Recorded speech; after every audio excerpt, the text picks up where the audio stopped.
So now coming on to the information security governance pyramid, we will talk about what information security governance is, like how it depends on the policies, cybersecurity standards, and cybersecurity procedures. So when we talk about governance, like it is a very abstract term. It is difficult to understand what governance is. So it is an abstract concept that cannot be like technically practiced, or like we can understand that it like very easily. So when we talk about governance, we need to like understand how it is like implemented in the in an organization. So basically, governance is the tone of the company, and it is often set by the senior leadership. So the senior leadership would define what is acceptable and what will not be tolerated in a document, like a policy, or like it would be a policy and it would be enforced by the management as well. So the policy would inherently like reflect the attitude of the leadership and define the organization's governance. So when we talk about GRC, right? GRC, governance, risk, and compliance. So the first part is the governance, right? So governance is really the most difficult term to wrap our heads around it. And it is like, how do we understand it, how it manifests in an organization? So the governance is dependent on three things, like how the policies are defined, how standards are defined, and how procedures. All of these points are defined by the top management, and they are approved and they're reviewed by the top management as well. So let's say, for example, let's take an organization that is like pretty loose and they are reckless. They do not like to like apply security controls, they take risks. So there is a high chance that the employees would do the same. So they would like not follow the policies or any standards. They would like use any sort of technologies they want. They would use the softwares. They would remotely access the company resources. So actually, the top management is setting the tone. So whatever they are doing, the employees are going to follow in their like uh, so they are going to follow them, the top management. So when we talk about like let's talk about the opposite of that, na. So we talk about a strict organization that has like designed the policies, the standards, and the procedures. So when they have designed the policies, standards, and procedures, there are documentation, and that documentation is approved. So when an employee is like he is not following the policy, he would be punished according to that. There would be like punishments for that if they do not follow. So let's take an example of like remote access, right? When we talk about remote access, let's say a policy says it is not allowed unless approved. So now that we have a policy, if people are like doing remote access all over the place, and that's not the intent of the organization, they are not the organization, the goal and the objectives, it is against it. So what you can do is like it is documented. This policy is documented. You can say to the employee that you are violating the policy, and either you stop it or you are going to be terminated, right? So there is a written document based on which you can make a decision, right? So let's talk about policies. So policies is the why and what of the cybersecurity governance part. So policies define acceptable behavior for an organization. What is acceptable at an organization? It is just like the rules of a game. It defines what type of like solutions, what type of solutions are used, what type of softwares would be allowed in the organization. If the employee is like using the computer, the work computer for their personal usage, the policy would define it is not allowed or it is allowed.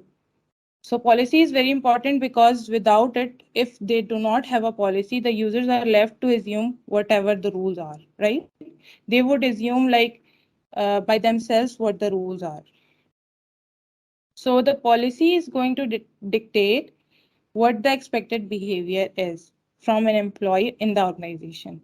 And then standards and procedures, like they help to illustrate how that policy is actually implemented in the organization. And when we talk about policy, so we are thinking about things like acceptable use policy or like password policy we studied the other day. So we were talking about the strength of the password, how many times the password shouldn't be like we should not be entering the same password over and over again, things like that, right? So when we talk about the document, the policy itself, the document, so there are different parts of it, right? There is an introduction part, there's a scope part, there's a purpose part. So first we need to define what the purpose of the policy is. What is it meeting? Like what is the goal of the policy? So after the purpose is defined, then we talk about the scope of the information security policy.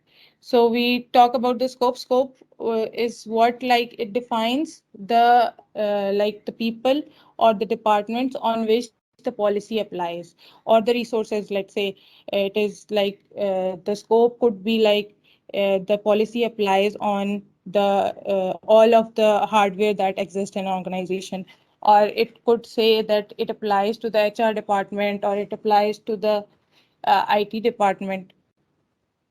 So that defines the scope of the policy. So then comes the actual policy itself. So when we talk about the actual policy, we are talking about statements, right? Policy statements. So the policy statements would be given in the actual policy itself, and there would be a section that is known as the non-compliance. So if any employee or anyone in the organization that is mentioned in the scope of the information security policy is like found to be violating a policy statement, he would be like there would be consequences for that. The non-comply section would be like mentioning that if they are violating this, they could be like terminated, or they could be like given notice or something, is something like that. So for example, when we talk about the cybersecurity policy statements, we could have something like all the business information must be adequately protected when being transferred. So it is like a policy statement. So the all business information from the organization, it has to be adequately like protected when being transferred. So what does this mean? So when the data is in transit, it has to be protected so that it is not the, let's remember the CIA triad, it is not altered, it is not accessed by unauthorized people, and it is always accessible to authorized personnel only. So this is an example of cybersecurity policy. Moving on to the standard.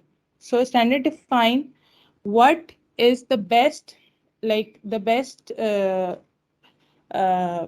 like the value for the organization, like best the policies define the expected behavior, the standard define the best behavior of an employee towards an organization. So when we talk about standards, standards are basically values that are assigned to like certain aspects of organization. So when let for example, let's take passwords, let's say. So how many days until the password needs to be changed? So it could be an example, like we could set the days until the password needs to be changed. We can also like define how many people are allowed in a data center at any time. So standards are essentially defining the quantitative values or some specific value that outlines exactly what the detail of a policy is. So that's why in the pyramid it exists below the policies pyramid. So for example, let's take an example. So when we talk about risk management, we are talking about like examining all the assets and the classifications and the risks that comes with it. So if we take an example of the risk management process, we could say like the risk management program would be, it must be reviewed like at least 2 times a year, or it should be reviewed at least once a year.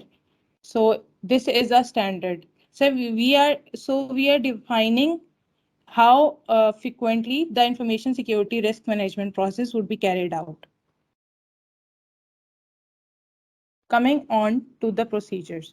So procedures are the easiest to understand because they define like step by step, like we have instructions to do something that is like being defined in the policy or the standard.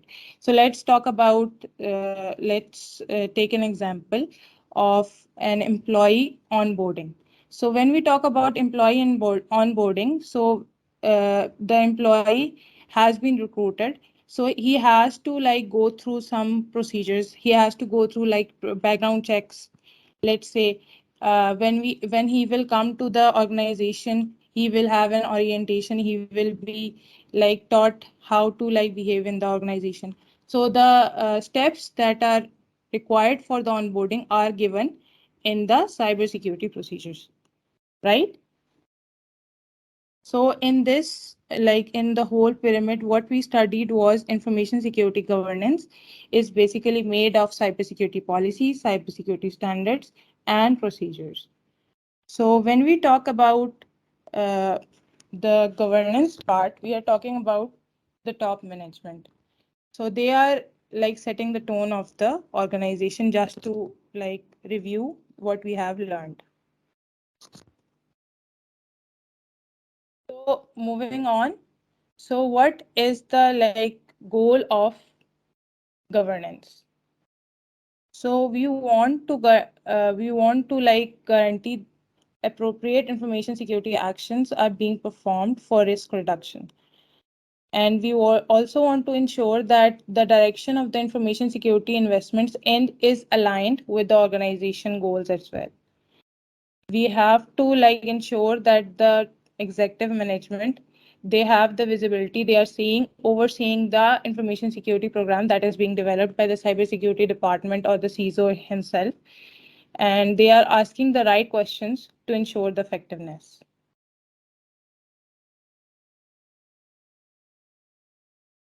So this is another principle. So we want the information security strategy to serve the needs of the business. It shouldn't be like the business should be the serving the information security department, but the opposite of that, that is like information security department has to serve the needs of the business.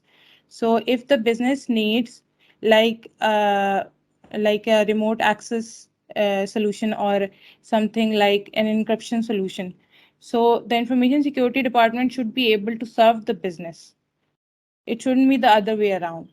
And secondly, 100% security is always unrealistic. You are supposed to apply security controls that are realistic, that are applicable in the real world.